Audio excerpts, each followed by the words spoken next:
નમસ્કાર, આપ જોઈ રહ્યા છો જેકેએસની ગુજરાતી વાત કરીએ તો અમરેલી જિલ્લામાં ફરી કમોસમી વરસાદ વરસ્યો છે। ધારી પંથકમાં મિની વાવાઝોડું તો કેટલાક ગામોમાં કમોસમી વરસાદ ખાબક્યો છે।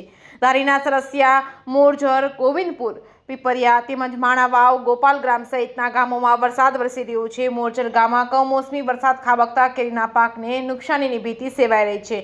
મોરજર ગામમાં મોટા પ્રમાણમાં આંબાના બગીચાઓ આવેલા છે। જેકેએસની ગુજરાતી સાથે સંજય વાળા, ધારી।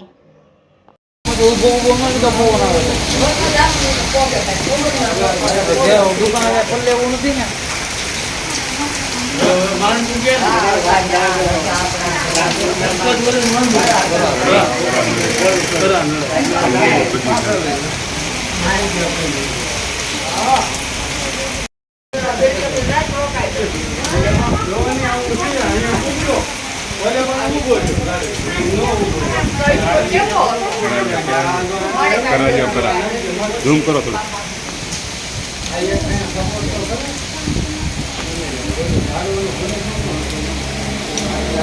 વરસાદ છે।